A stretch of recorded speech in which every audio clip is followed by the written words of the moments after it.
الخوت واحد السلام عليكم. وفين هاتوا المغرب؟ هاك المغرب. والله الا مبروك، فرحونا الدراري وحق الله. الماتش كان فعلا في المستوى من الطرفين، باش نعطيو كل واحد حقه. الماتش كان واعر واعر واعر. ما كانش الملل، ما كانش تانية ديال الملل.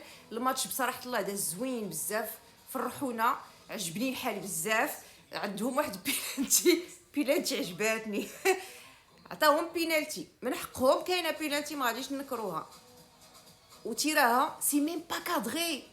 الكور هنا وتيراها ليه، وقيلا حول هذا السيد وقال لك هاتوا المغرب. ايوا هاك المغرب. الدراري مبروك ليكم، والله الا كنتو كتستحقوا الفوز. فرحتونا، الله يفرحكم.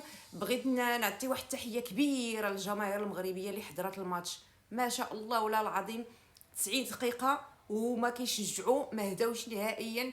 كنسمعوا غير الجماهير المغربيه وناري على ديك السير سير. ما شاء الله بصراحه فرحونا بزاف. انا كنت باغياهم يربحوا باي طريقه. يربحوا ربي كبير، حيت الجماهير ديالهم استفزت المنتخب ديالنا، وحتى اللعابه ديالهم قال لك انهم واثقين انهم غادي يربحوا. وما يجيش عندي شي قندوح منهم يقول لك حقا اغفي غونا خلى شي وحدين اساسيين يرتاحوا للماتش الجاي.